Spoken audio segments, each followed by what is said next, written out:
Committee will come to order.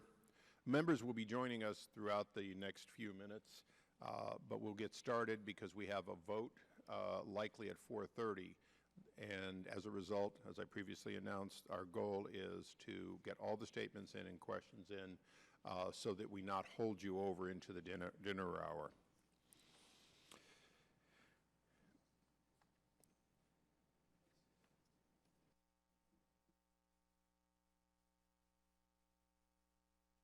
Okay. I want to welcome everyone here today. Today's hearing is on unmanned aerial vehicles, applications, and public policy implications. And unspoken very clearly in that title is the rights and responsibilities of individuals and the people who are underneath those aerial vehicles. Today we will discuss commercial applications for unmanned aerial vehicles, otherwise known as UAVs or drones, and the potential public policy implications. It is my hope that this and future hearings on new technologies will educate members so they have a more informed understanding of the policy decisions before us. There is significant potential for UAV markets. Some of that potential has already been realized on the battlefields of Iraq and Afghanistan, and in providing safe observation of hurricanes and other activities around the world. But today, drones as small and simple as this few $100 one, up to drones costing $18,000 and more, are commercially available. These drones are often used in novel ways never possible before. This includes and is not limited to one of our testimony today, which will talk about the significance of unmanned aerial vehicles for real estate.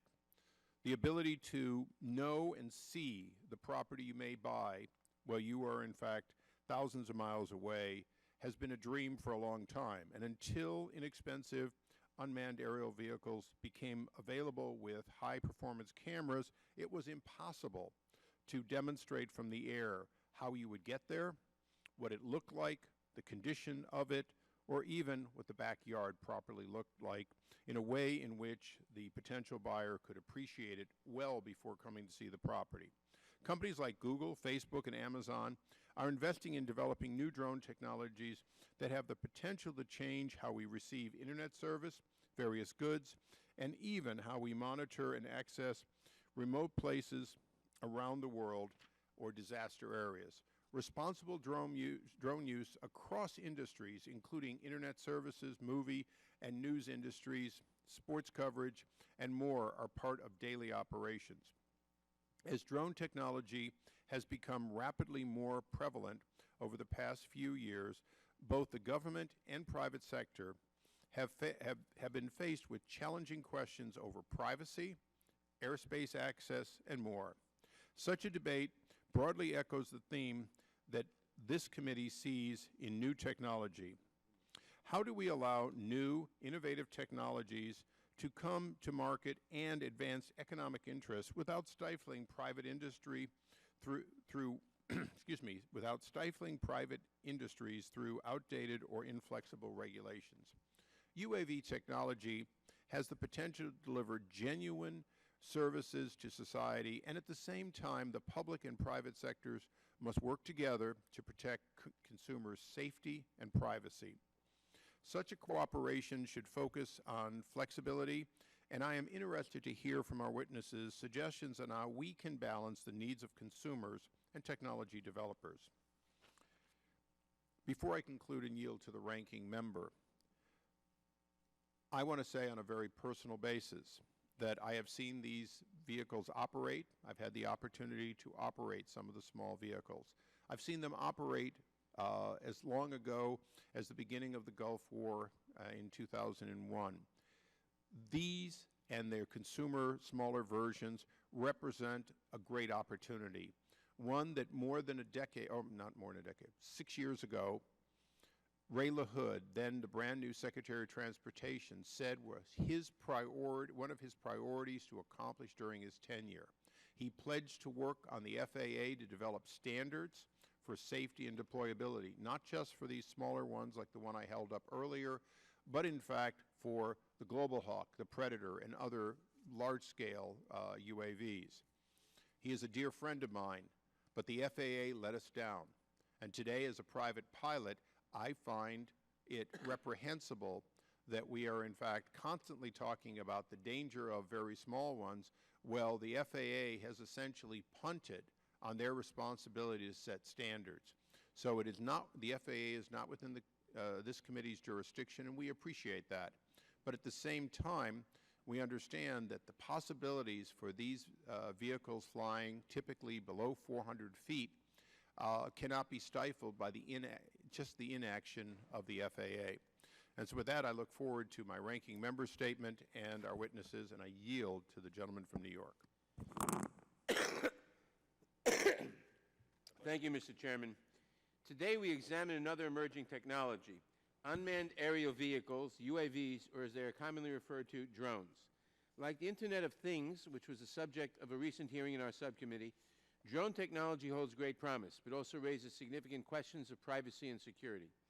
Today's hearing is not about our military's use of drones overseas, nor are we considering drone use by domestic law enforcement. Those are important topics that raise many questions to be discussed at another time. Our focus today is on the commercial application of drones in the United States, which raises its own set of important issues. Once upon a time, if you talked about a remote-controlled aircraft, you conjured up images of a child playing with his or her toy airplane in the backyard or in the park. The plane was fairly small, had a limited range, and wouldn't cause much damage except to itself if it fell to the ground or crashed onto your roof. This was hardly something that would concern Congress. But we are now entering a very different world where today's remote-controlled aircraft may be as heavy as a few hundred pounds, can travel many miles, and might be equipped with sophisticated cameras and sensors sending images and data to your computer in real time. In some cases, the aircraft might not even be remotely controlled. It might be following a pre-programmed flight path. And the operator isn't a child in the backyard. It may be a major company delivering packages, monitoring farmland, or reporting on traffic jams. How we address the privacy and safety implications of this new kind of unmanned aircraft is very much the province of Congress, and I hope this hearing will help us answer some of the important questions raised by the commercial use of drones. Drone technology has the potential to unleash a wave of innovation across numerous industries. For example, real estate agents can provide aerial views of prospective properties. Insurance adjusters can quickly survey flood damage over a wide area. Companies like Amazon hope to deliver packages by air within 30 minutes, and photographers and film directors can take footage of their subjects from unique angles. An Israeli company recently developed a drone that can quickly deliver a defibrillator to the side of a heart attack victim in the street, along with a camera and a microphone, so that the operator can instruct a bystander on how to use the drone to save the person's life while the ambulance and the medical technicians are still on their way. Meanwhile, entrepreneurs are launching companies that offer drone services for hire or act as brokers between drone operators and businesses that need their services. The possibilities for innovation are almost endless. But so are the questions these services can raise. Most critically, how can we assure individuals that their privacy will be protected as these unmanned aircraft fly overhead? Drones have the ability to collect massive amounts of data regarding the people and places below. What sort of notice should be given to the individuals whose data is collected, whose backyard may be surveilled? What rights should they have to control how this data is stored, shared, and used? And what sorts of security protocols are in place to protect against this data being compromised by hackers? Drones also raise significant safety concerns. We're all familiar with the drone that accidentally crashed into the White House lawn in January. Just last week, a drone crashed into the U.S. Open tennis tournament. And last month, a college student mounted a handgun on a drone and posted video on YouTube of the handgun firing live ammunition from the flying drone. Although each of these incidents involved privately operated drones, they highlight the danger that can be posed by misuse of this technology. Not only must we protect against drones being used for malicious purposes, we must also ensure that drones are operated safely and do not interfere with other objects in the sky. In addition, we must seek to minimize the noise or other nuisance that drones may present to individuals on the ground as they pass by. Recognizing the growing potential of drone technology, in 2012, Congress called on the FAA to develop a plan to safely integrate civil use of unmanned aerial vehicles into the national airspace system. The FAA has yet to complete this rulemaking, but its proposed rule naturally focuses on issues of safety in the skies, as that is the agency's domain, rather than on privacy concerns. Therefore, in February, President Obama directed the National Telecommunications and Information Administration to convene a multi-stakeholder process to develop and communicate best practices regarding privacy, civil rights, and civil liberties. But these best practices would be merely voluntary in nature. Given the vast array of issues raised by the commercial application of drones, it would seem that a mandatory regulatory structure is warranted. We should also consider where such regulatory powers should lie. For example, the FAA regulates the safety of objects in flight, while the Federal Communications Commission regulates the airwaves through which drones are controlled. The Federal Trade Commission plays a strong role in protecting consumer privacy, while the Departments of Justice and Homeland Security take the lead in protecting our security. These agencies are one problem, and they are in addition to the many laws that have been passed on the state level concerning drones. I hope our witnesses today will help us sort through what a proper regulatory scheme might look like for drones in commercial use, and who should administer these laws and regulations. Despite the many potential benefits of drone technology, there are thorny questions that must be answered before we can fully embrace it for commercial use. I appreciate the Chairman calling this hearing so that we can begin a thoughtful consideration of these important issues. I thank you, and I yield back the balance of my time. Thank you, Mr. Nadler. I would now like to recognize the Chairman of the full committee, Chairman Bob Goodlatte of Virginia, for his opening statement. Well, thank you, Mr. Chairman. I appreciate your holding this hearing. And today we are here to learn more about the commercial applications and policy implications of unmanned aerial vehicles. This new area of technology is of particular interest to the Judiciary Committee, considering our long-standing jurisdiction when it comes to issues pertaining to intellectual property and security. UAVs have the opportunity to transform a wide range of industries, from farmers monitoring their crops, to realtors trying to sell a home, to utility companies monitoring power lines, to delivering emergency supplies, to changing the way we view sports or film movies.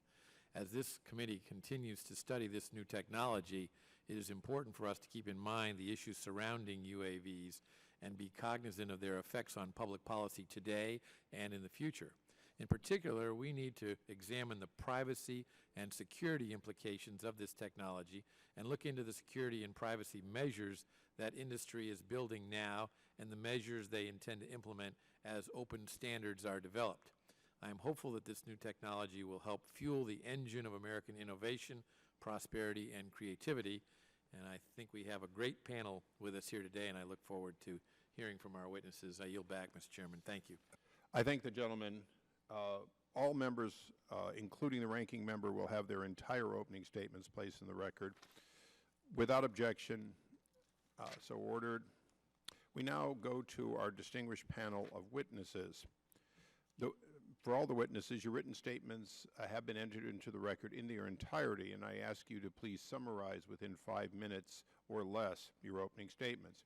To help us stay within the time limit, you'll see the light on the table.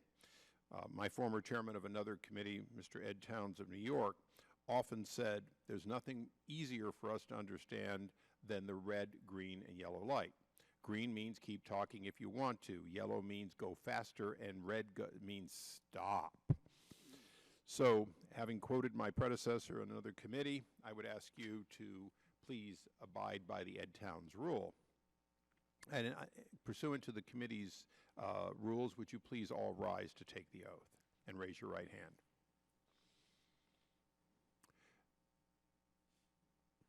Thank you. Do you solemnly swear or affirm that the testimony you're about to give will be the truth, the whole truth, and nothing but the truth? Thank you. Please be seated. Let the record indicate that all the witnesses answered in the affirmative.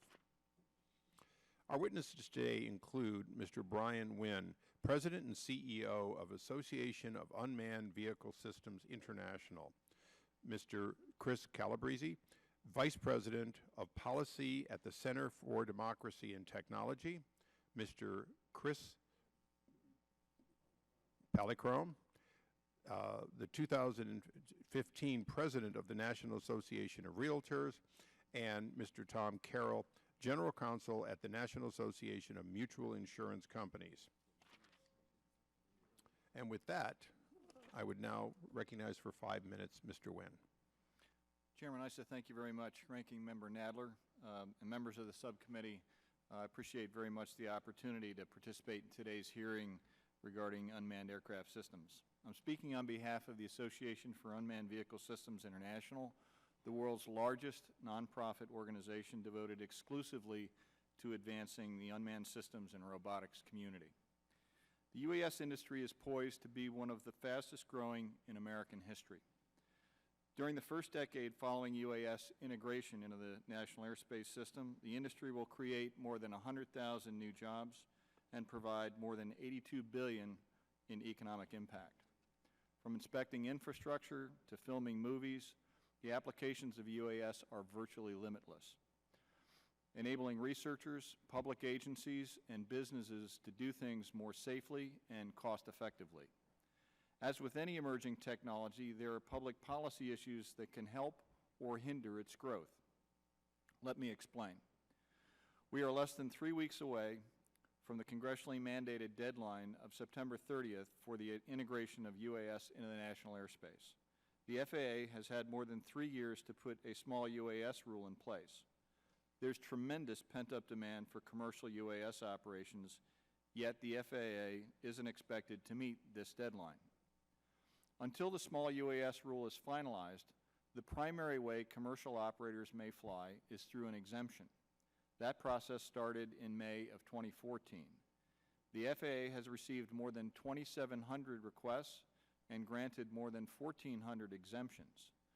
According to AUVSI's report on the first 1,000 exemptions, businesses in more than 25 industries representing more than 600,000 jobs and $500 billion in economic impact are now using UAS technology. And we've outlined the top 10 states with exemptions on the screen before you, so you can see how they're distributed, just the top 10. For example, San Diego Gas and Electric provides energy services to 3.4 million people in Southern California. It plans to use UAS to help inspect 26,000 miles of power lines, improving safety and efficiency. The Associated General Contractors of America represents 26,000 member companies in the construction industry. Some are using UAS to improve project planning and execution. These are only a couple of examples, and you'll hear from more industries on the panel. It's easy to see the far-reaching benefits UAS will add. At the same time, the absence of federal regulations means many businesses remain grounded. The current system of case-by-case approvals isn't a long-term solution. The lack of regulations isn't just limiting economic potential of this industry, it's also causing states and municipalities to fill the void with laws that they may not have the authority to enforce. The most recent example is California's Senate Bill 142, which would have restricted UAS from flying below 350 feet over private property, if it were not for Governor Brown's veto last night. While my industry supports the safe, non-intrusive use of UAS technology, SB 142 would have created inconsistencies with federal law. Only the FAA can regulate airspace. States and municipalities cannot. According to the U.S. Code, and I quote, "The United States government has exclusive sovereignty of airspace of the United States," unquote. It's critical for the federal government to assert its preemptive authority over the national airspace. In the absence of FAA action, we may soon be facing a legal quagmire.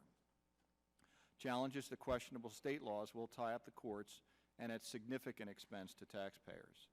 If the FAA feels it needs clarification of its authority, I would urge Congress to provide such clarity and legislatively settle this issue. Putting the small UAS rules in place will also help increase the safety of the airspace.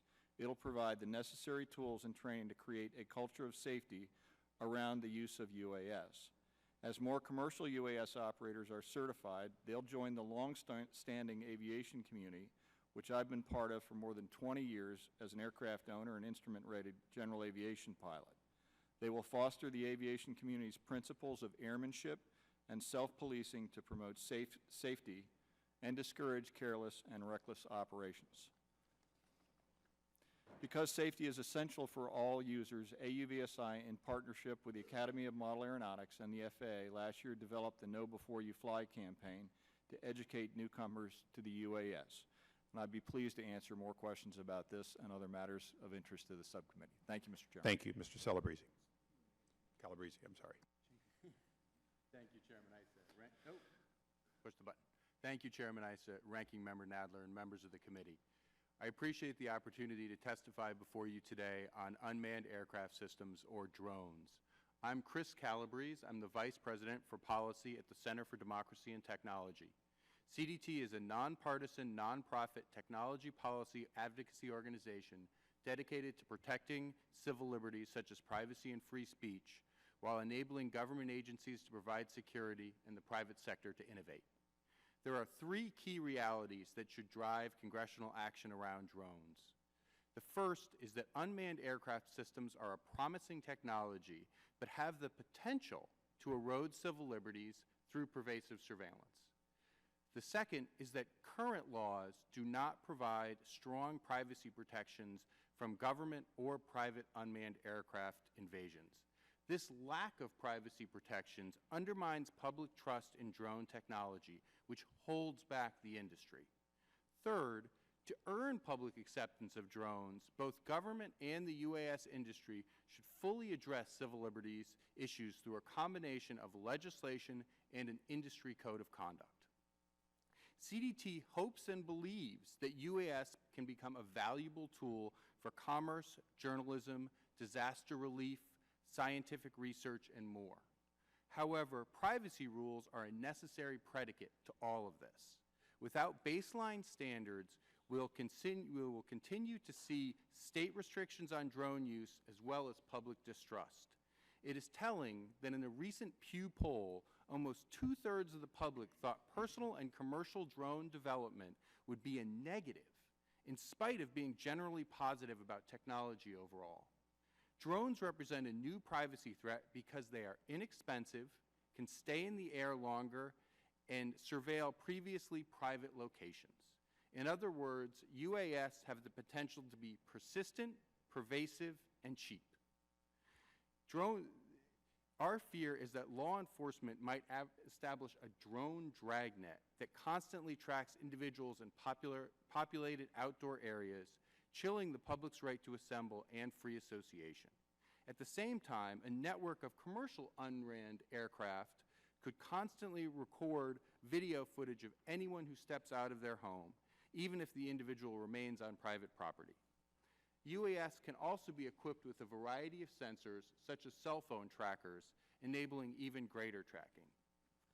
While this scenario is clearly not going to happen tomorrow, there are no existing laws that would prevent it from happening, and the government does not, or the public does not yet trust the government or the UAS industry to do anything, to do enough to prevent that reality. When it comes to government UAS, CDT believes that prolonged physical surveillance of individuals in public places violates Fourth Amendment principles. However, the Supreme Court has repeatedly said that Americans have no expectation of privacy from aerial surveillance. The court even held that the Fourth Amendment is not violated when the police helicopter looks into the interior of a private building through a hole in the ceiling without a warrant. Bottom line, there is very little privacy protection from government UAS, even outdoors. Law enforcement use is the most acute public concern with UAS. To address this public concern, Congress should pass legislation that, among other things, establishes due process protections for UAS. And while I know that's not this committee's jurisdiction, it's certainly something Judiciary Committee members are concerned with. Note, and the most important thing is that that legislation be accompanied by a warrant. When it comes to private sector UAS use, common law privacy torts provide Americans with some protection outside of the home, but only if the conduct is highly offensive to a reasonable person. However, any government regulation of private UAS must not violate the First Amendment and Americans' right to take photographs in public. An industry code of conduct would help provide privacy protections from UAS where direct regulation cannot. But it would only be effective if the industry agrees to adopt a strong and enforceable code. This code should establish reasonable limits on UAS collection and retention of personally identifiable information. It should create a publicly accessible registry that includes data collection practices, and we should establish cybersecurity standards to prevent hijacking or unauthorized damage to UAS systems. Thank you for holding this hearing. I appreciate the opportunity to testify. Thank you. Mr. Polychrome. Chairman Issa and members of the subcommittee, my name is Chris Polychrome, and I'm the 2015 president of the National Association of Realtors. I've been a realtor for 28 years. I'm an executive broker with First Choice Realty in Hot Springs, Arkansas. I specialize in both residential and commercial brokerage. NAR is America's largest trade association. Realtors are involved in all aspects of residential and commercial brokerage. NAR is America's largest trade association. Realtors are involved, again, in all aspects of commercial real estate. Realtors are excited about the prospect of using unmanned aircrafts, or UAS, in their businesses, including using UASs for aerial photos, videos, and property inspections. Realtors are early adopters of new technology. In fact, a realtor from Arizona was the first to successfully apply for and receive a Section 333 waiver. A 2015 AUVSI study determined that of the first 500 waivers, real estate was the leading industry, making up over a quarter of all waivers. Commercial use of UASs has the potential to create new jobs and in businesses specializing in their uses. NAR is excited about the possibilities, but also understands the need to balance them with protecting the privacy and safety of citizens and the national airspace. As end users of this technology, realtors want clear regulations that permit the commercial use of UASs in a way that is affordable and safe on the ground and in the national airspace. The potential applications for UASs in real estate are plentiful and will grow. Currently, UASs can provide the opportunity for real estate practitioners to offer photographs and videos of properties that would otherwise be difficult to obtain. Using UAS technology to do the same thing is typically less expensive, less time-consuming, and less dangerous for everyone involved. As UAS technology progresses, the type of applications will grow as well. Real estate practitioners are excited about the potential to use the technology to conduct property inspections, appraisals, insurance valuations, and land surveys, and most importantly, to allow consumers to make better informed decisions. Citizen safety and privacy are a primary concern of realtors, and we truly appreciate the steps that the FAA and the National Telecommunications and Information Administration have taken to protect these values. This requires clear regulations and strong education efforts for operators and their clients. Realtors are committed to being safe and responsible UAS end users. NAR will continue educating its members about the importance of safe UAS operations. NAR's participation in the Know Before You Fly safety campaign is merely one part of NAR's efforts to talk about UAS safety with being a key priority. Through seminars, material, and website content, NAR has already informed its members about the safety precautions necessary when using UASs. NAR is pleased that the FAA is moving forward with its rulemaking. NAR believes the proposed rules risk and safety-based approach is common sense and a reasonable one. And NAR supports the FAA's attempt to address different levels of risk posed by different sizes and uses of UAS technology. A one-size-fits-all approach will not effectively integrate technology as diverse as UAS into a complex airspace, which is why we are pleased that FAA has proposed a micro UAS category. UAS will continue to evolve and will require flexible regulations in order for it to meet their full potential. NAR is committed to working with the FAA to create a culture of safety surrounding the use of UAS while still enabling users to easily use UASs. NAR will continue to educate members on safety and privacy issues surrounding UAS operations, and we look forward to working together with lawmakers on this as well. Thank you for the opportunity to testify, and I, too, look forward to any questions. Thank you. Mr. Carroll. Thank you, Chairman Issa, Ranking Member Nadler, and members of the subcommittee. On behalf of the National Association of Mutual Insurance... If you could, add a little mic and pull it a little closer, too. Thank you, Chairman Issa, Perfect. Ranking Member Nadler, and members of the subcommittee. On behalf of the National Association of Mutual Insurance Companies for the opportunity to testify today. NAMIC is the largest and most diverse property casualty trade association in the nation, with more than 1,300 property casualty insurance companies. NAMIC members serve more than 135 million auto, home, and business policyholders, with more than $208 billion in premiums, accounting for 48% of the automobile homeowners market and 33% of the business insurance market. The development of commercial UAS is accelerating. More and more sectors are contemplating the use of UAS, but regulations and laws in the United States have not kept up. NAMIC believes that reasonable, effective, and efficient regulation of the commercial use of UAS is not only possible, but should be a primary goal of policymakers in all levels of government. NAMIC members themselves are exploring the use of UAS to help appraise property, evaluate risk, and assess damage more quickly and accurately for policyholders.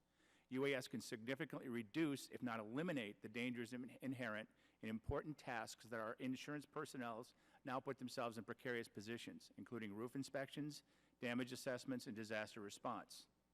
A number of companies have already obtained Section 333 exemptions for insurance services from the Federal Aviation Administration.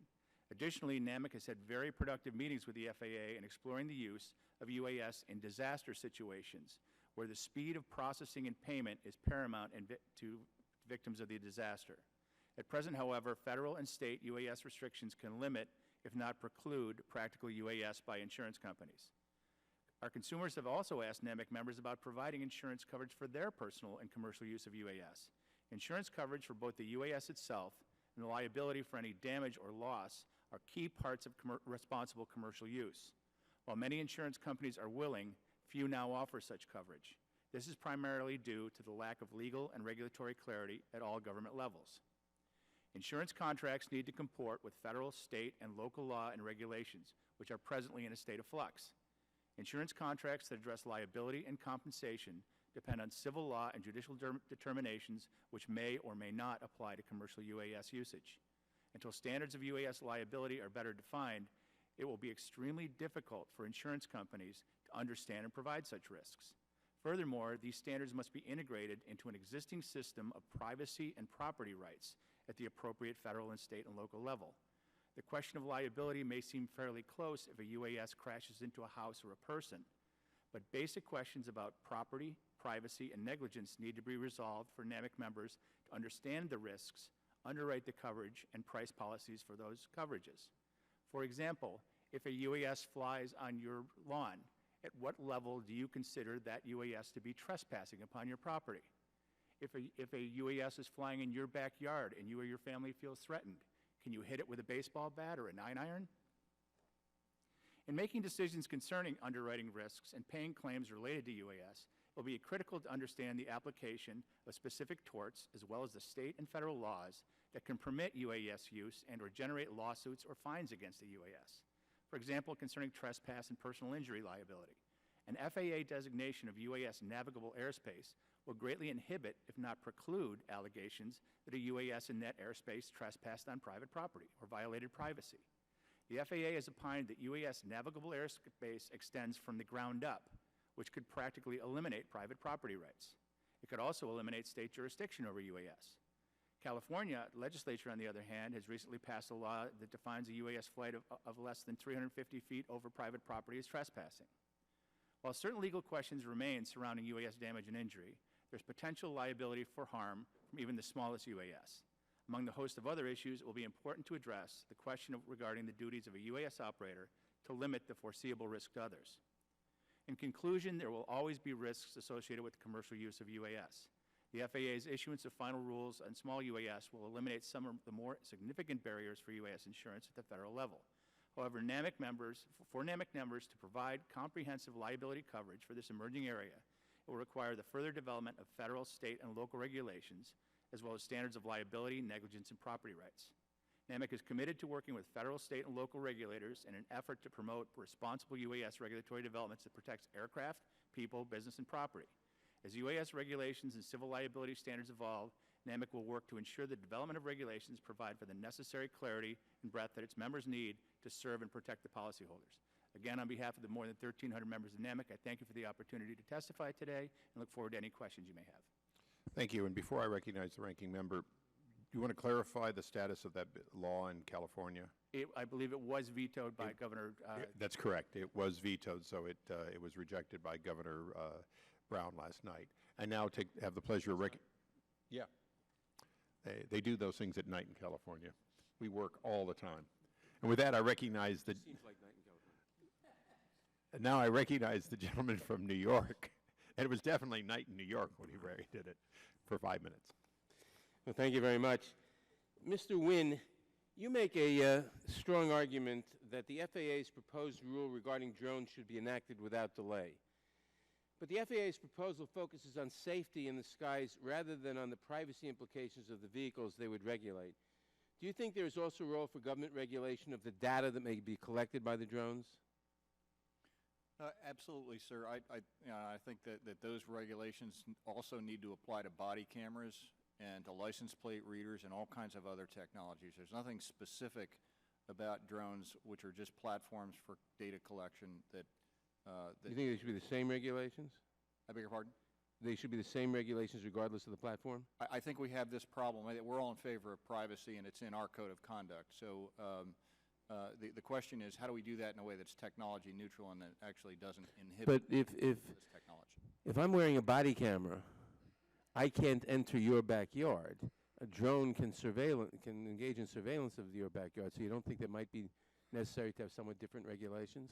Well, forgive me, sir. I was trying to address your question about data retention and such. Oh, okay. I think the question, I have actually the partner in my airplane is chief of police in Arlington County, and this is a question that we talk about a good deal. The retention of the data, the protection of that data, how that data is utilized, transparency, et cetera. These are things the industry is for and has to be for. We will not be a sustainable industry if we don't take care of our customers' data. Now, thank you. Anyone who lives near an airport, and certainly my constituents in New York who suffer from tourist helicopters buzzing in the sky, can tell you that noise pollution is a real problem. If commercial drone use increases substantially as you envision, what sort of regulations should we put in place to protect against noise pollution and other nuisances caused by drones, particularly in residential neighborhoods? Well, I think there's a very robust conversation going on right now about where drones, the commercial drones would fly, what kind of flyways would be created, et cetera. One thing I'm absolutely certain of is they will make less noise than helicopters. Well, that's not saying much. It's a very robust conversation inside the helicopter community. Many helicopter operators would like to utilize drones because they're less expensive and somewhat more capable for certain kinds of missions and certainly safer than a 3,000-pound vehicle in the air. So I think we've got the same kinds of conversations going on that we always have in aviation. Noise abatement is an extremely important topic, and it's one that will be, as we have more and more drones in the air, it will be. We're going to have to deal with it. Thank you. Mr. Calabrese, in your testimony, you point out that Americans have a First Amendment right to take photographs of things visible from public places, and you warn that some drone-specific privacy laws may run afoul of the First Amendment. Do you think the First Amendment poses a barrier to reasonable restrictions on how data collected by drones is used, stored, or shared? I don't think it's a barrier so much as something, a balancing that we need to do between our right to privacy and our right to the First Amendment. I think as an initial matter, it's not this subject to this discussion, but certainly we could require a warrant for law enforcement use. That has nothing to do with the First Amendment. Secondly, industry could adopt voluntary codes of conduct, and I urge them to do so. We're part of the NTIA process. That also would not violate the First Amendment. And then I think that there are we can have neutral regulations that, for example, protect data or make people reveal exactly who is flying a drone, their privacy policies. All of those issues can obviously be addressed in a way that doesn't affect the First Amendment. But there are going to be some areas. Yeah, well, let me ask you specific on that. You say that Americans have a First Amendment right to take photographs of things visible from public places. Correct. Is 200 or 300 feet above my backyard, which is fenced in, a public place? When that drone may be looking at my children playing in the backyard or my wife sunbathing in the air or whatever? It's a very difficult question. I mean, there are some, obviously, privacy torts that would apply here as well as peeping Tom laws. But, I mean, it's worth remembering that the Rodney King video was shot from a balcony. You know, there are going to be times when you are going to be above a fence and things are going to happen and they are going to deserve First Amendment protection. So it's not an easy question. And finally, I think I see my time is running out, but what rights do an individual whose data is captured by a drone have to determine how this data is used, if any? Right now, very, very few. Right. All right, let me rephrase the question. What rights should they have? I believe they should have the right to know what's being collected in most cases. They have the right, and I believe that what we should do, or I hope we can do, is find a way to get all of these advantages, many of which have nothing to do with data collection about individuals, and then limit this data collection and agree to not collect it or not store it so we can get all of this advantage without the privacy invasions. Thank you. Thank you. We now go to the gentleman from Georgia, Mr. Collins. Thank you, Mr. Chairman. I think it's going to be a continuing theme. I don't think there's very many probably on the panel that would not see the benefits of drone and the benefits to business, benefits to in many others.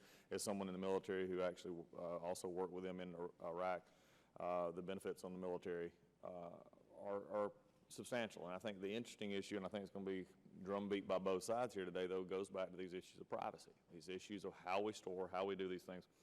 And I think going off of what the gentleman from New York was just talking about, is really we're in a society today in which big data, big collections have sort of blurred those lines of what is a public or what is a reasonable expectation of privacy. We've been going through this for a while. In fact, Justice Sotomayor in U.S. versus Jones made an interesting statement. She quoted Justice Alito, and as Justice Alito incisively observes, the same technology advances that have made both possible non-trespassory surveillance techniques will also affect the CATS test by shaping the evolution of societal privacy expectations. That's already happening now. And so the questions that I want to go off of is, the difference between one shot and a video, one picture as opposed to a tracking. How do we, look at ongoing behavior? I think it's, and I'd like to get, and if this will be a free-for-all, I'll just let anyone jump in on this, Mr. Calabresi, if you want to start or wherever.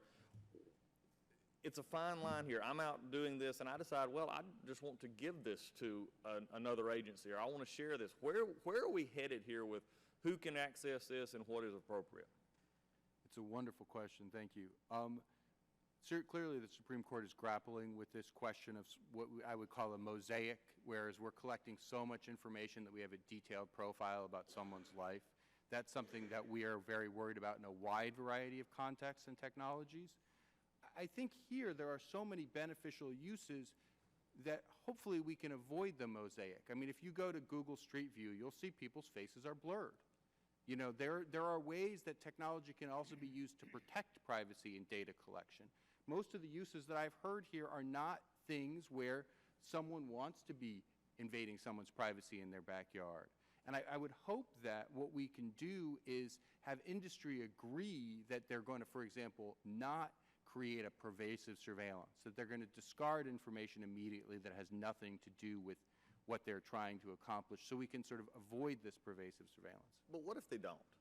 I think that's the question. Right. And Mr. Pollack, from a realtor perspective, I know there's you could see it sort of from we're just looking at land or looking at, but what if there is a action or a data kept that is breached it is hacked. It is something that gets in, and we're keeping data. Why are we keeping data? How long are we keeping data that may or may not deal with realty or anybody else that wants to, to deal with this? In other words, if we accidentally get something that gets out there or is used.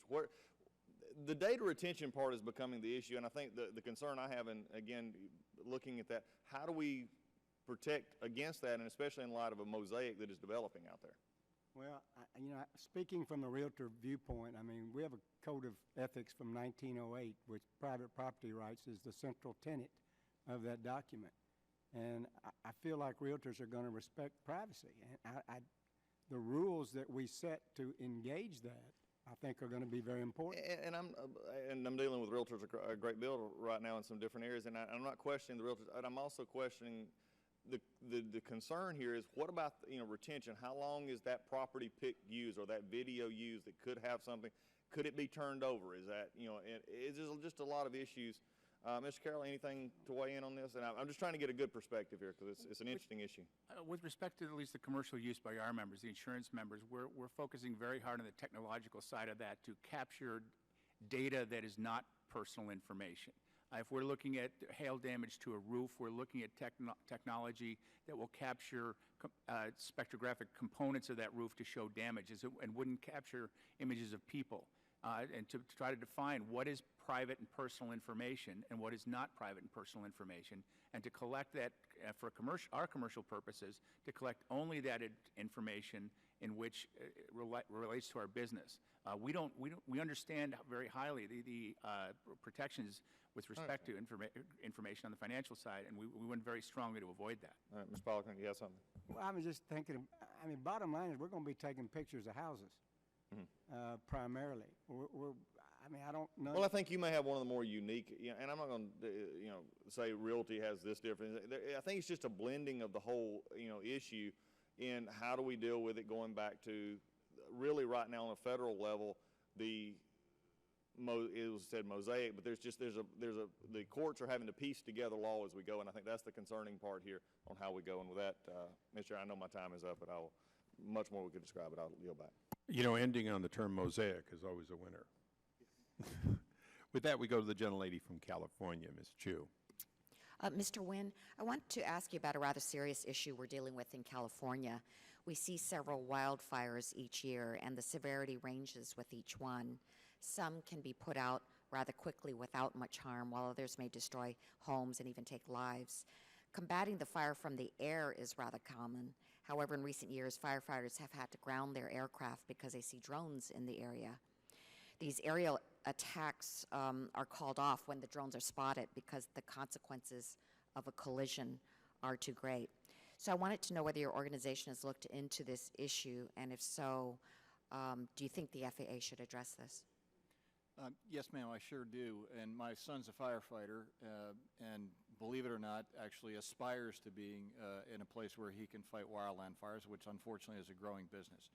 I have phenomenal respect for people that fly and drop fire retardant on fires, not only doing something very useful and very valuable for public safety, but they're doing something that's highly, highly dangerous to do. So this is extremely important for us to get right. Anyone that puts an aircraft in danger, a manned aircraft in danger, or any aircraft in danger, is violating FAA rules already. It's careless and reckless. And so the FAA already has the capability of doing something about this today. In addition to that, in most instances for wildfires, there's a temporary flight restriction, a TFR put up around the fire, particularly when there's air operations going on. So anyone that's flying in that TFR that's unauthorized is automatically breaking the law, and they should be prosecuted for doing that. The irony here, ma'am, is that and there's a great YouTube video now from a wildfire, I believe, in Washington State just this past week, where they were utilizing a UAS to look down on operations to make certain that they were putting their fire retardant in the right place. This technology can be used and will be used and is being used by firefighters to create greater situational awareness.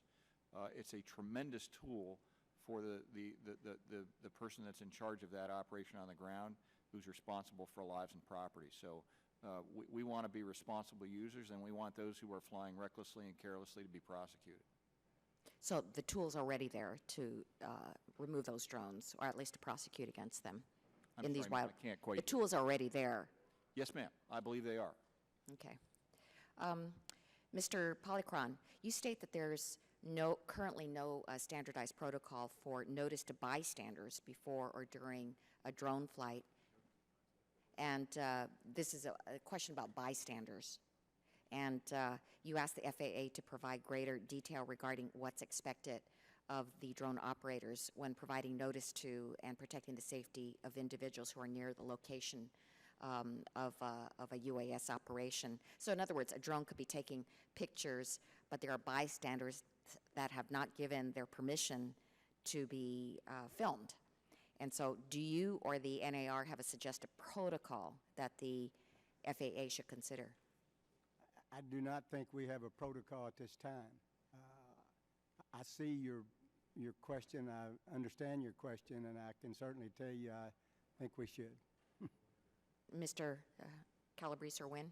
I think that one of the things that we need to deal with as a baseline matter, which is sort of a privacy issue, but it's also a notice issue, is just knowing who's flying a drone.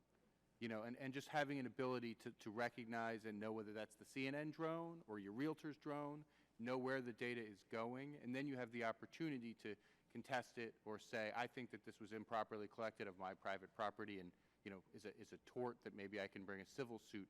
But the baseline is that I know the data collection practices, I know who's doing the collection, I know where it's going. Yes. And Mr. Calabrese, we've talked about the drone that can look into the backyard from 200 feet above. Of course, on the other hand, the human eye and the helicopters can be doing exactly the same thing. Should there be restrictions, and does the industry code of conduct developed by the Association of Unmanned Vehicle System International provide meaningful protections?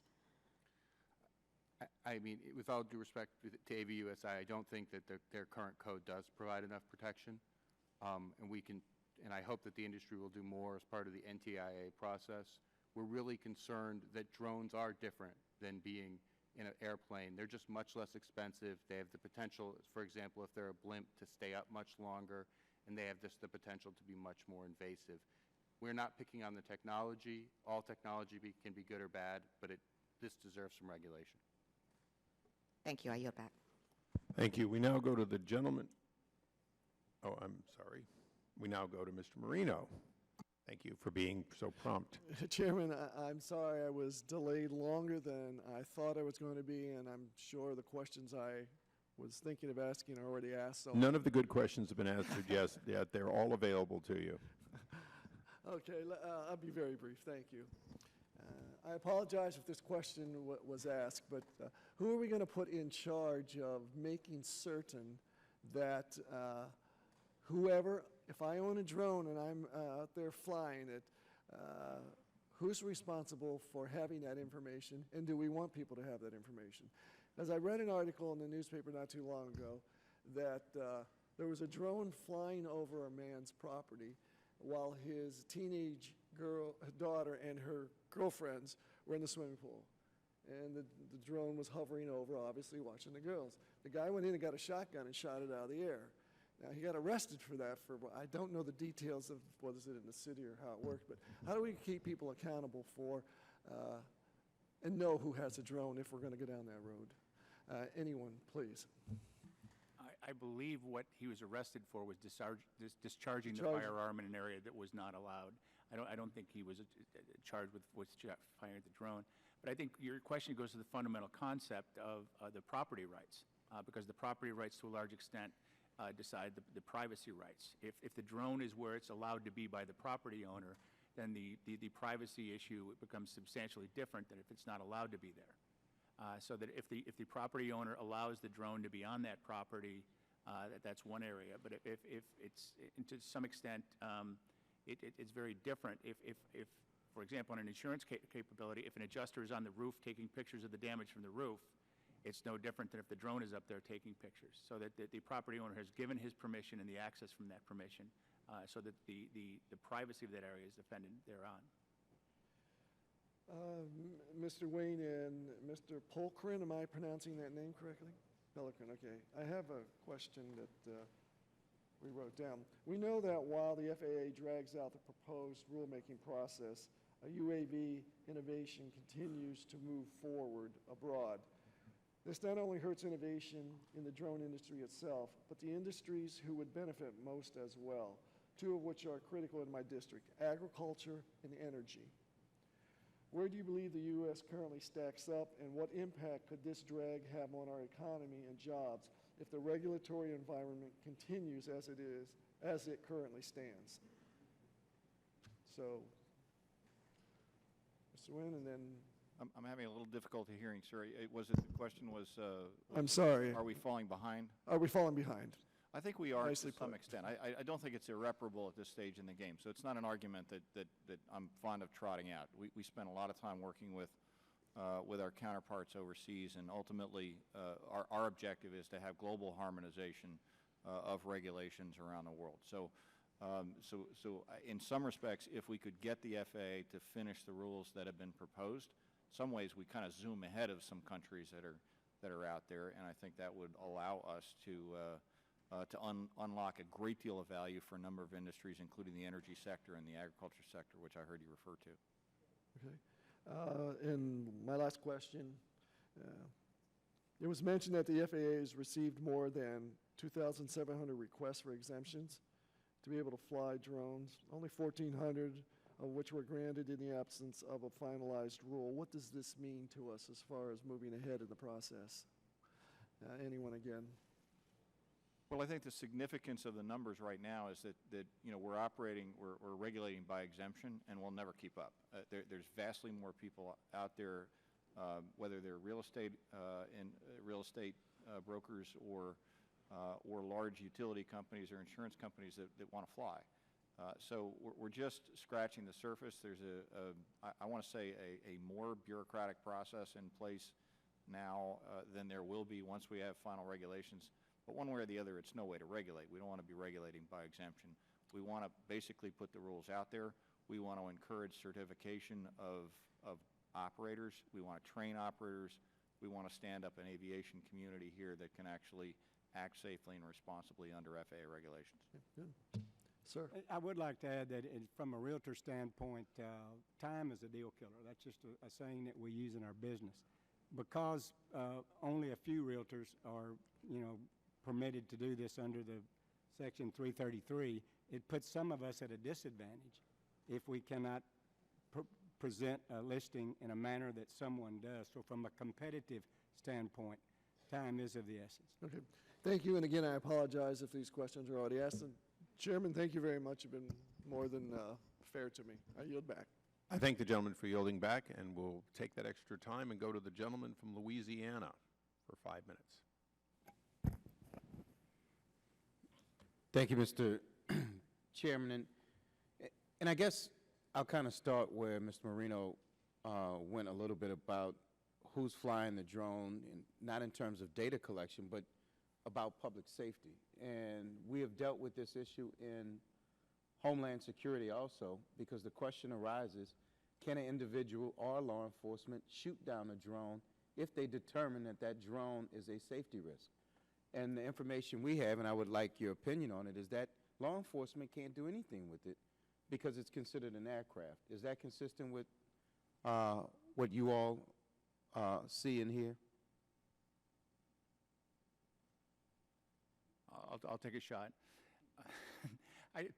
My understanding is that the FAA rules prohibit the interference with an aircraft, but at the same time, at the state level, there are privacy rights, and under the basic restatement of torts, if something trespasses, you have the right to protect yourself. So again, it goes to the central issue we have is it's not particularly clear to us which law would prevail there. Does the state law that says that you have the right to protect your own property supersede the FAA's interference with an aircraft provision?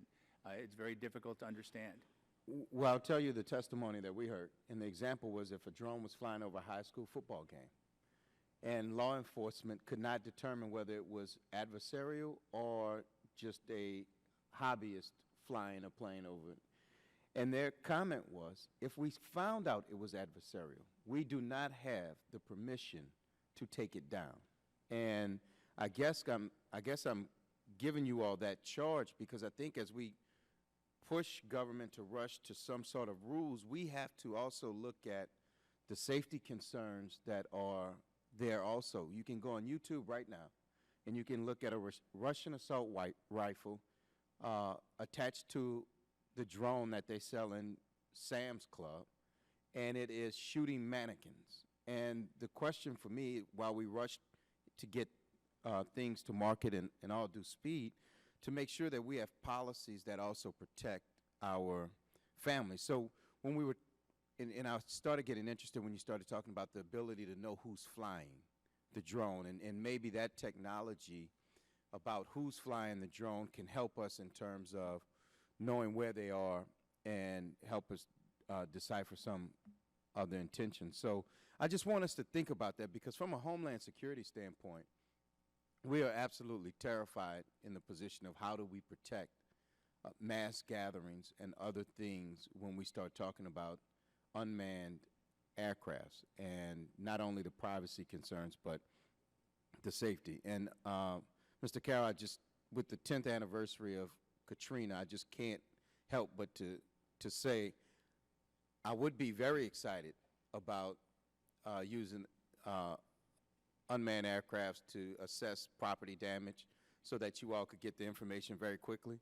I'd also be in favor of you delivering the checks that way too, so that people could get them in a very quick manner. But I think what my biggest charge to you all, and then I'll yield back the rest of my time, is that I think that industry's going to have to get together and figure out some parameters, because as government makes the rules, we can't make them fast enough to keep up with technology.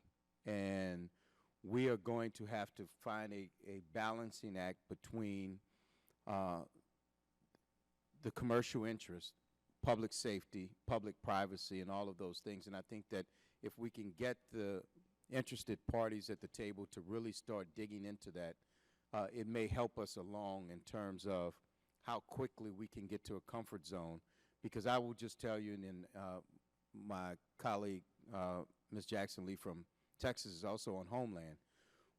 We have a lot of unreadiness coming from Homeland Security Committee in terms of the safety of unmanned aircrafts and how we protect our citizenship. So hopefully you all can help us in that respect. And with that, Mr. Chairman, I will yield back.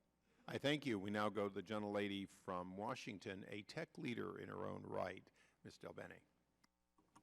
Thank you, Mr. Chair, and thanks to all of you for being here with us today.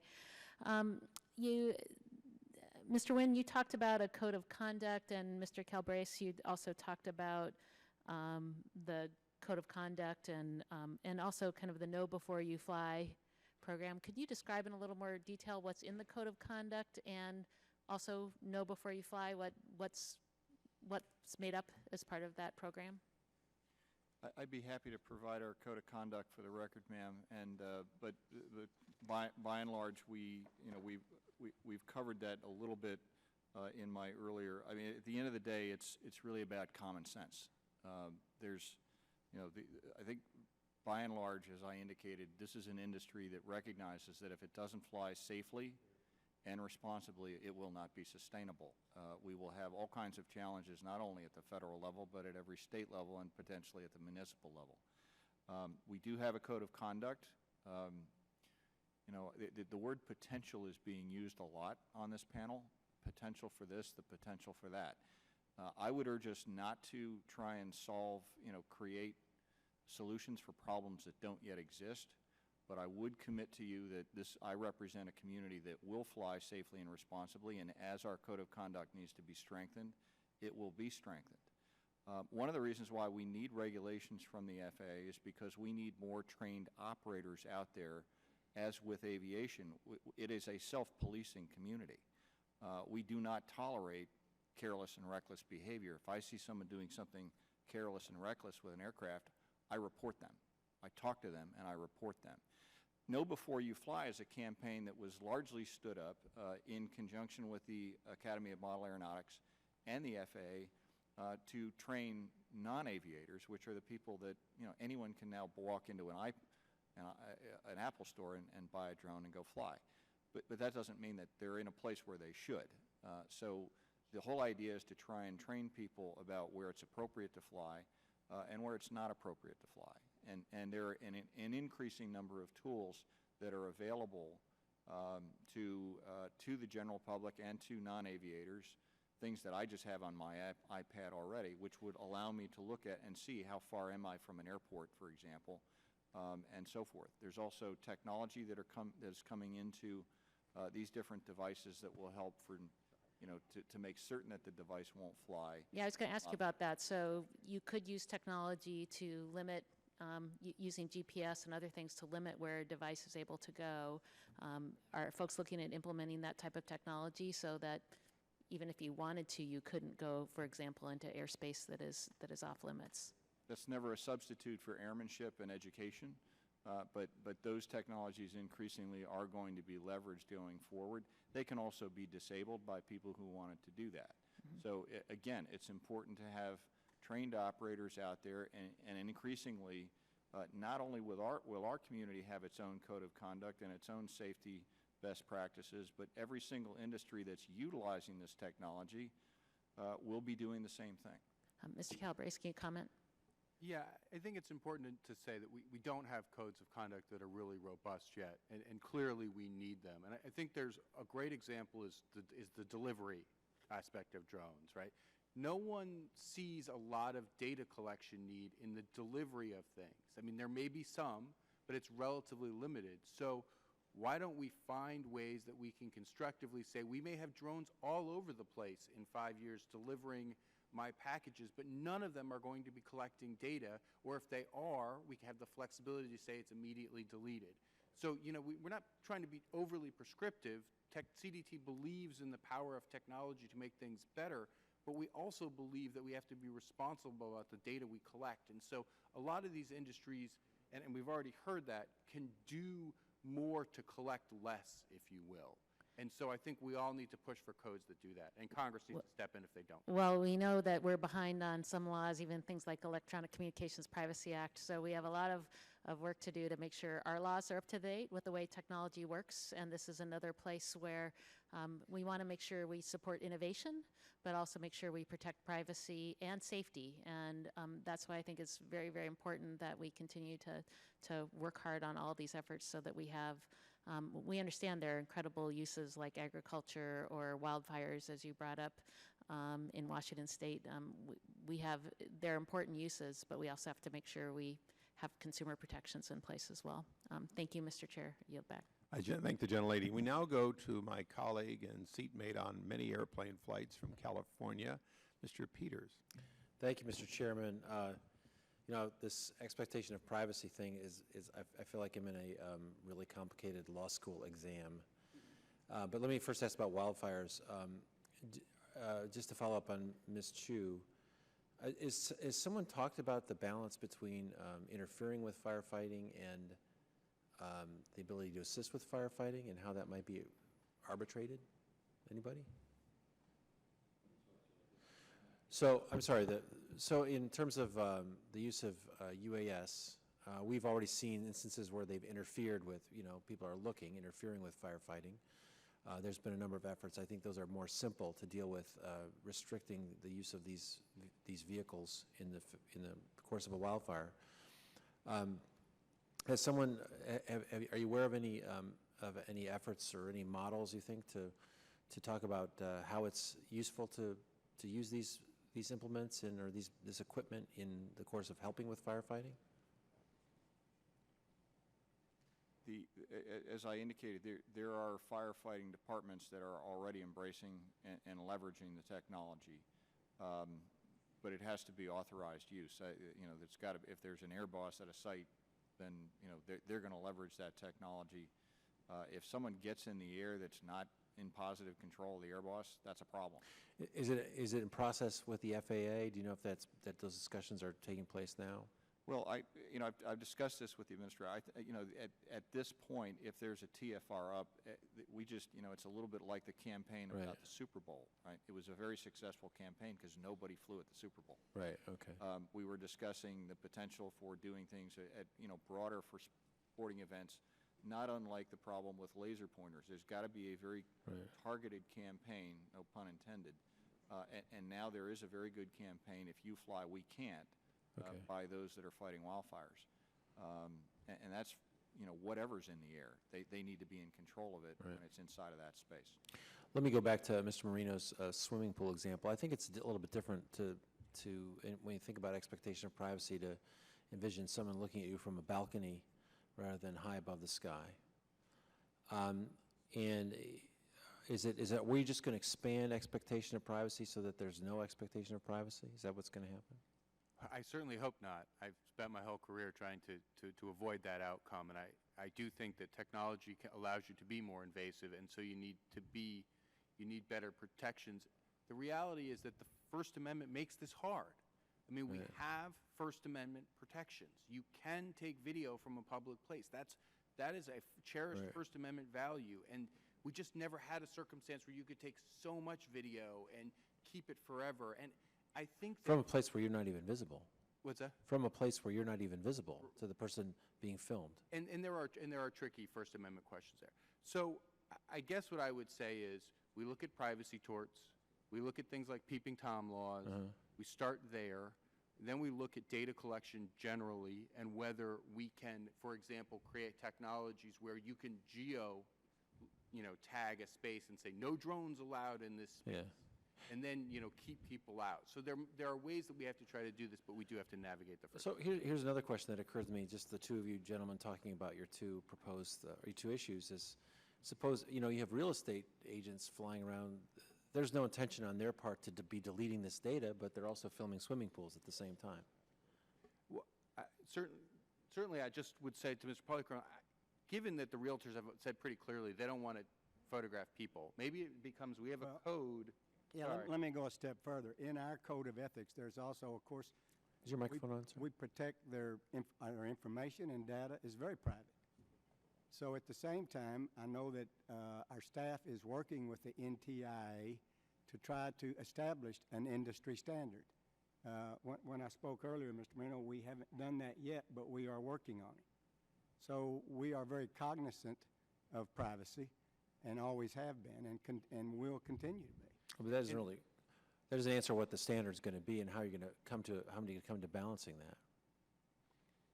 I mean, you want to capture pictures of real estate. I mean, I suppose there's ways to delete that. It's not our intent to take pictures of, let's just say, we would love to take a picture of that swimming pool while no one's there.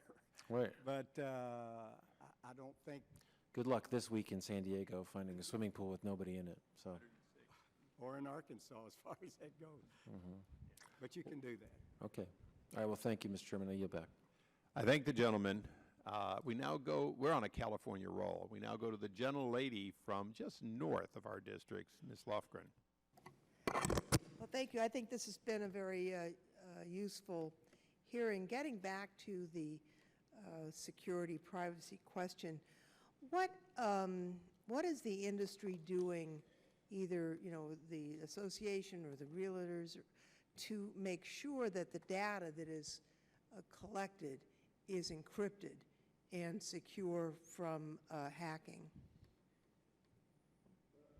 As I just stated, in our code of ethics, our data and information is very private. And I would go a step further to tell you that if I had a client and I was abusing this privilege, they wouldn't be my client very well. I don't mean, certainly, I don't question your intent. The question really is about the technology. Is your data encrypted or not? Encrypted from what standpoint? Just. Well, you can encrypt data so that it can only be opened with a key. Is it encrypted or is it kept open when you in look at the data of a listing, I mean, I'm going to. No, what you're collecting. You're going to be able to look at it on Realtor.com or Zillow as well. A lot of that information. So it can't be encrypted. Well, yes, it could, and then. Well, I mean, and you Right could now. selectively make available. I mean, if you get pictures of, people in a pool, you're not going to delete that necessarily, but you're not going to make it available because you want it, you respect. I don't question your ethics at all. I'm just asking about the technology. I can speak for the insurance industry, at least.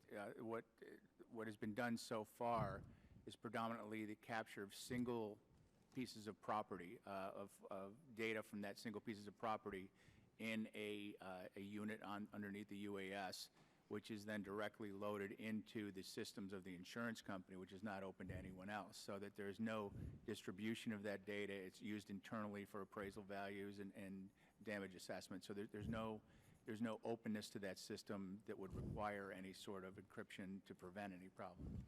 Well, I question that because Yeah. look at the number of, material that was supposed to be secure but was hacked, and when it was hacked, it was available because it wasn't encrypted, including, unfortunately, a lot of information, sensitive information, that the government held that was supposed to be secure.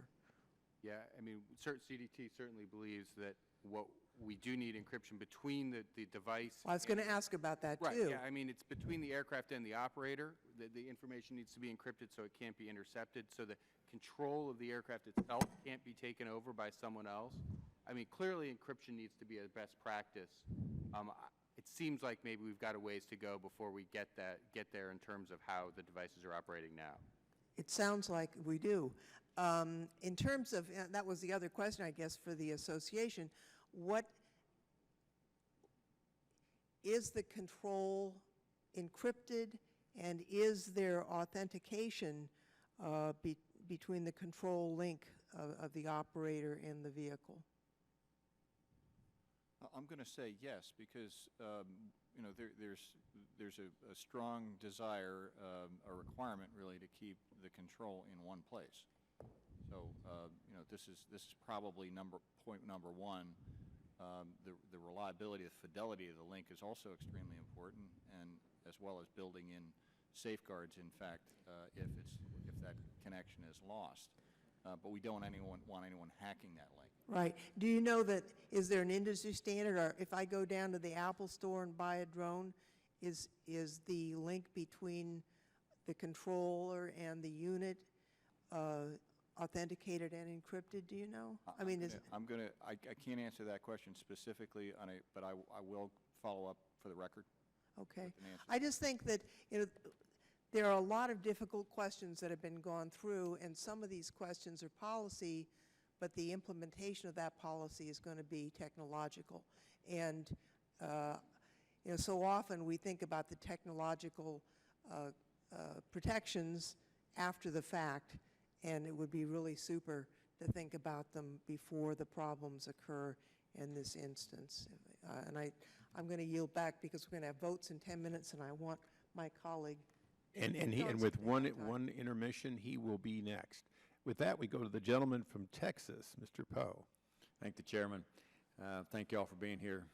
Mr. Calabrese, it's good to see you again. Thanks for coming to Houston during our privacy forum, and thank you for your work on the Preserving American Privacy Act that I'm the sponsor, and Ms. Loughran is the co-sponsor on the minority side. Privacy is an issue with me. Technology in the United States is the best, I think, in the world, especially even in this area.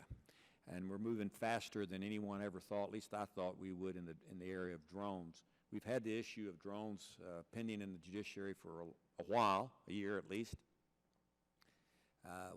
We have the domestic use of drones regarding private companies and people, and then we have government use of drones. And we leave all of this drone regulation up to the FAA, of all people, to decide who gets a drone and when they get a drone. Do you think that we should let a government agency determine the Fourth Amendment right of privacy, whatever it means? Mr. Calabrese. Well, of course, we're strong supporters of your bill, so I think you already know the answer. The central tenet of the of your legislation, at least from our perspective, is, you know, get a warrant to use a drone if you're the police. And we think that is a constitutional standard that has, you know, long served us and should continue to be the standard. So when it comes to law enforcement use, and I think that is a lot of the public concern in this area, we should have a warrant standard. It doesn't mean that we don't have exceptions for things like exigency and emergencies and, you know, hot pursuit and consent, but the standard should by and large be a warrant-based standard. I think that deals with a lot of the problems on the law enforcement side.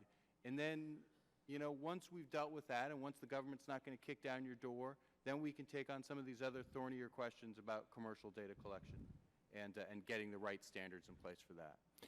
My question is, should we just let the FAA deal with this, and then the courts decide years from now, was this a violation or not of the Fourth Amendment when the police or a private citizen using a drone got information? Should we just let the courts decide? I mean, that's what we hear around here all the time. No. Let the courts decide. Congress should step in.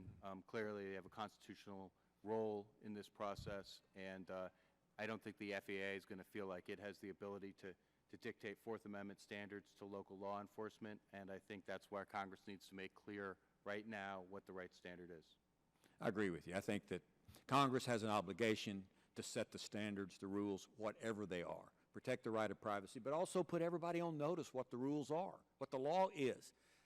I would think that the folks in the drone industry would like to know when and when they cannot use one of these, even in civilian areas. And I think that's our obligation, along with other privacy issues that are pending that we have not resolved as well. In your testimony, you mentioned now 16 states have privacy laws regarding drones. What about letting the states just make up their mind? What's privacy in Texas may not be privacy in California or whatever. So should we just let all 50 states and the territories make the decision as to drone regulation regarding the issue of privacy? You know, that's a tough question. I mean, some of the state laws have been really progressive. Some of them have raised concerns, frankly, around First Amendment issues. I think CDT believes that until we get the floor of a search warrant across the country, Americans won't have the privacy they deserve from government access to their personal lives. So I think that's the standard. Whether it comes through the states or the federal government, I think is less important, though I think the way things are going right now, we really are going to need a federal fix. Congress sets the right of privacy, what a expectation of privacy is, makes it law, and then everybody's on notice. And for the record, I'm a big supporter of the use of drones. Everybody just needs to know what the rules are, but Congress needs to come up with what the rules are. And I'll yield back to the chairman. I thank the gentleman. We now go to another gentleman from Georgia, Mr. Johnson, for 5 minutes. Thank you, Mr. Chairman. In addition to insurers and realtors and retailers like eBay, you know, you got law enforcement, all of these operations using drones. And you've even got hobbyists out there who have their drones. And so everybody is participating in the use of drones in the airspace, and it creates, in addition to privacy issues, it creates safety issues and other areas of interest. It's an important issue that needs to be regulated. Now, the problem that we have here in Congress is that we are in the midst of an anti-regulatory crusade. There are those who adhere to the Grover Norquist philosophy of making government so small that you can strangle it in the bathtub. In other words, people who don't believe that government, that the federal government should be involved in anything other than the defense of the nation. Everything else left up to the states and the private sector. And speaking of Grover Norquist, in the 114th Congress, 218 Republicans. That's just one over the number it takes to constitute a majority in the House of Representatives. So they can pass whatever they want to pass. 218 have signed on to the Grover Norquist no new tax money pledge, and 49 in the Senate have done so, just shy of a majority. And so we're in the midst of an anti-regulatory, anti-federal government binge among those who are in control. And that bumps up against this 2012 order for us. We knew it was coming. We knew all of these segments would be flying drones. We knew what was coming, but yet, what did we do? We passed the Budget Control Act of 2011, the Ryan Budget Control Act, the Republican Budget Control Act, sequestration, cutting 10% for year after year. And so if that's not stifling the private sector as it seeks to develop the drone business, I can't think of anything. I don't know what else is stifling the private sector. And then we are here on this very committee. During this same session of Congress, we're doing everything we can to gum up the regulatory workings of government. We don't want the government to issue the regulations. We have passed out of this committee what's called the REINS Act, which purports to rein in an out-of-control government seeking to over-regulate, when we know we don't have the regulations that we need in this particular area that you all are here concerned with. We voted out the ALERT Act. Both of these acts would essentially stop the rulemaking process. So while we're having this hearing and we're talking about the need for the rules, overall, we're doing everything we can to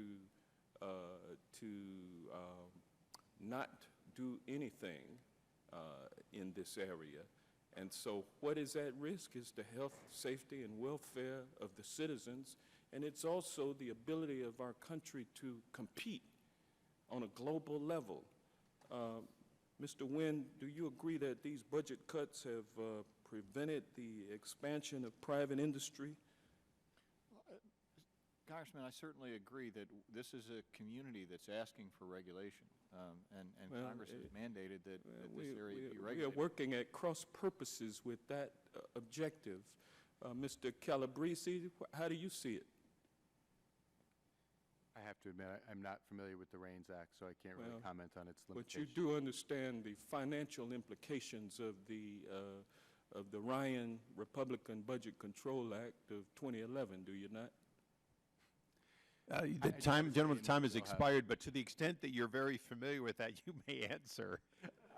I'm going to take the opportunity to pass on that. Sorry, Mr. Well, I know it's a difficult question to answer, but I think we in America... It's perhaps too complex for a drone hearing. Well, I do think we must look at things overall. We must look at it holistically. What is the role of the federal government in the affairs of the nation? I think that's basically the overarching issue. And right now, our government is gummed up with gridlock. We can't even pass a budget for the next fiscal year, 2016. We're going to put it all on the line because we want to defund Planned Parenthood. So while we have these important... Would the gentleman wrap up this? The gentleman's time has expired. And I appreciate the chairman's ability to let me speak. And so with that, I think I've made my point, and I will yield back. Thank the gentleman. He did make his point. And with that, I'd like to make my point. So, Mr. Carroll, if you'd pick up that piece of styrofoam, I'm not going to ask you to estimate the exact weight, but does it weigh practically nothing in your hand? Practically nothing. Okay, and the rest of it is here balanced on this pencil, and I'm going to guess it weighs pound and a half, 2 pounds. We've been talking about a lot of things here. I think Mr. Calabrese, or actually Mr. Wayne, I'm going to start with. Aren't we talking about a multitude of different products here? I just want to go through it. We're talking about things like this, which are really, they're the equivalent of the toy that we all grew up with. Extremely lightweight, really couldn't get over 400 feet, can't go a long distance, notwithstanding that it might have a camera mounted on it. This is, in fact, an extension of what children grew up with, remote controls that were available 50 years ago. Is that right? Well, I don't think so, actually. I think it looks a little bit like what my son used to play with, but honestly, it's a little bit like the difference between a plug-in phone and an iPhone. Well, and I want to make sure I get to the point, which is, and Mr. Carroll, I started with you, from a safety standpoint, the damage that this product would do, from a safety standpoint, if it falls on your roof and so on, is substantially similar, perhaps, to what that old little alcohol-fired plane that I grew up flying would do, right? That particular drone, yes, sir. Okay. So the first question we have to ask is, are we addressing products based on their risk of safety, right? It's something that your company deals with. That's correct, Mr. Chairman. Okay. And the second one, of course, is the FAA. And I heard a lot of comments. I don't know how many pilots are in the room. They're probably, if there are, they're all better pilots than I am. But for 4 decades, I've been flying nearly. And during those years, the one thing I knew was that my floor was 500 feet. And the ceiling of these products is 400 feet. And there's a reason for that, which is that I'm not allowed to come down, except by an airport, into the remote-controlled toy airspace. And these products, if they want to remain unregulated, have to stay below where I'm allowed to fly. Again, reasonable safety standard today. Is that correct in your estimation? I think for that particular aircraft, yes, but I think there are many other different Right, aircrafts. and we're talking about heavier aircraft, the 30-pound, 40-pound drone. It's still covered by the 400-foot lid, but there's a different question of if it falls. So I want to go through a number of quick questions. Mr. Calabrese, you're not an advocate of the status quo. That's a given.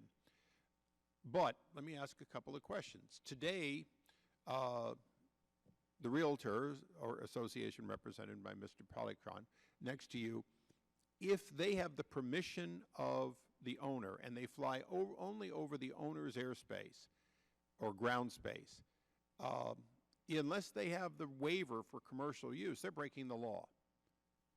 Flying this product or one very similar over somebody's own private property with their permission, they have to get a kind of a weird exemption that says they can use it for commercial purposes. It takes time. They have to describe in detail.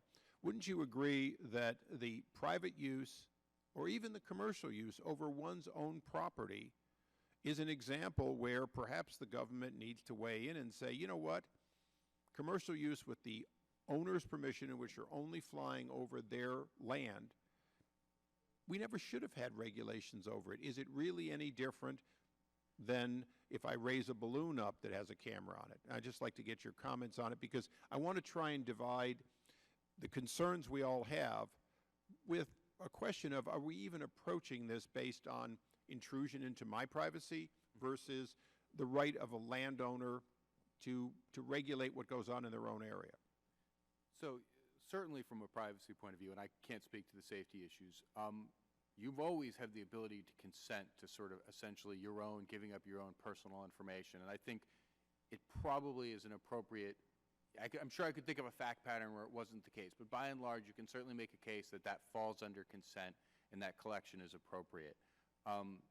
You know, typically the drones are not limited in that way, so that makes it harder, but certainly that's a place to start. Sure. Well, and I'm going to ask you to answer sort of on behalf of realtors. If in the near future, the FAA looks and says, if a commercial use is only over somebody's own property, now that would include, I'm a farmer, I'm flying it over my own property, but that's a commercial use when I do so, if I'm exclusively flying over my own property, taking my own risk, and so on. do I need a commercial waiver, or in fact, should we take those out and eliminate the bureaucracy of it? And in your case, if you're only photographing and flying over the property of the client, if you will, is there really any reason in your estimation that that isn't a consent for these products? And let's assume for a moment we're talking about the 30-pound aircraft and below. I would concur explicitly that I would want the right to do that. Yes, sir. Okay, and I'm going to close fairly quickly, even though there's nobody else left, but with just a couple of quick questions. Mr. Calabrese, you had a lot of concerns. Let's talk about privacy for a moment. I'm going to ask you, because this committee does have, beyond the commercial questions of this hearing, we certainly are the committee of people's civil rights and people's constitutional rights, including privacy. These vehicles, large and small, represent a cheap and easy extension of a problem that is as old as the Brownie Instamatic camera, isn't it? Yes. And we're dealing with something where, in your estimation, I'm leading you, but that this committee should look at privacy questions. And my question to you in a more open format is, should we look at them, assuming that these are going to make it pervasive, but should we look at them equally based on, if you will, the body camera, this product, the man who simply has a hillside and a telephoto lens that looks down on your backyard? Should we be looking at those holistically, and should this committee begin to look at that in light of, if you will, the pervasiveness of high-resolution, long-range capable cameras? Certainly, the committee should explore all the new technologies. I mean, that's something we've talked about for a while. I mean, the great example of this is that we haven't talked so much about is stingray devices that can capture cell phone and can be used to learn your location from your cell phone. We've been working pretty good on those in Congress. You're making some headway. You're definitely raising some attention. So I do think that all of these need to be addressed. I don't think they all need to be addressed together. I mean, I think that's a very big bite. And nor are they all the same. They don't raise the same issues. So I guess I would encourage Congress to continue to look at some of these different things. Mr. Poe's bill, I think, is a great way to say, let's have the warrant standard for government access, and then we can, again, deal with some of the trickier issues around how private collection happens. Okay, and I'm going to follow up quickly on the warrant, and if somebody else wants a second round, I'm going to give them that until the bell rings. But you mentioned warrant, and that's an area of interest to me. Let's assume for a moment that police have a myriad of good reasons, and other law enforcement, safety and so on, to fly just to see what's happening. In other words, to be in the air to see if there's a fire, to be in the air for other reasons, and that those reasons are broadly in the public interest. Would you agree that that can happen? Sure. So, again, this committee, the Committee of the Constitution, you suggested that we look at it. You mentioned Judge Poe's bill. Aren't you also, in a sense, saying that we need to address the question of, if you collect it through other purposes, but you're law enforcement, public safety, that you're perfectly willing to collect it, but you've still got to get a warrant and recollect it in order to be able to use it? Is that sort of implied in yours, that we will collect all the time, but the question of, for example, knocking on the door is a question of, geez, somebody reported that we saw something. What is the basis then to enter the home? Because this is going to happen. There's no question at all you're going to have drones in the air on behalf of public safety. So there's a lot there. Thank you for the opportunity to address it. I think, first of all, talking about non-law enforcement use is not talking about warrants. So if we're talking about how the police, or excuse me, how like a firefighter can use a drone, we're talking about government use but not law enforcement use, and I don't think we're talking about a warrant. I do think that we can see exceptions to the warrant requirement. So if you're flying for example, in a public place and you see a criminal activity or you see a fleeing suspect, you can continue to follow them the same way law enforcement can continue to follow them. We have clear rules around exigency there. We also could, I think, see some exceptions for if we had a suppression remedy, for example. So I'm a law enforcement. I'm looking for a missing person. I'm not looking for criminal conduct, and I happen to find some. If there is a clearly defined non-law enforcement but police activity, you may be able to do that collection. It may fall in an exception or may not be admissible in court. I mean, there are fine gradations that we have to have here. So I don't want to oversimplify the issue, but I do think that given the ability and the possibility of persistent long-term surveillance, something I think the public rightly fears, they should have the security of when they see that drone up there, knowing that the police have gotten a neutral third-party judge to approve that kind of surveillance on them and that there's a good reason for it. Thank you. And I'm going to quickly close with a story. Last weekend, I was at my home in the backyard, and a drone flew over, and it hovered over my backyard. As far as I could tell, it's a Phantom 3 Professional. And it had a camera on board, nicely stabilized, and it hovered exactly over where it could see me. And then it went away, and I jumped up, followed it, found that one of my neighbors had a friend, a very adult friend, who had flown it on this mission. I have no idea what he's going to do with it. Being a politician, I'm going to assume that it will show up somewhere, someday, somehow. What was interesting for me was I know how easily violated people feel when there's a camera that is no more able to track me than across a ravine somebody with a long-range camera would, but it felt very personal. So as a member of one of the committees that's been called on to have a likely series of hearings on this, I want to make it clear today was about commercial. And I brought up one of the many points of, are there exemptions where we can carve some of the commercial out so that we take that out of the clutter and we start viewing some of the issues that are particularly important to Mr. Marino as a former prosecutor and others on the committee, and we start dealing with the privacy, the warrant questions, and so on that come from it. So although this hearing was limited in scope, I want to thank you all for helping us expand our understanding and, of course, probably define some of the future areas of other hearings of this committee. I want to ask all of you if you have any additional comments or statements. I'll keep the record open for 5 remaining days so that you can add supplemental material, and would also ask that if we receive any questions, would you be glad to respond to those in writing from members that were not able to be here today. I want to thank you for the answer in the affirmative, and looking left and right, we stand adjourned.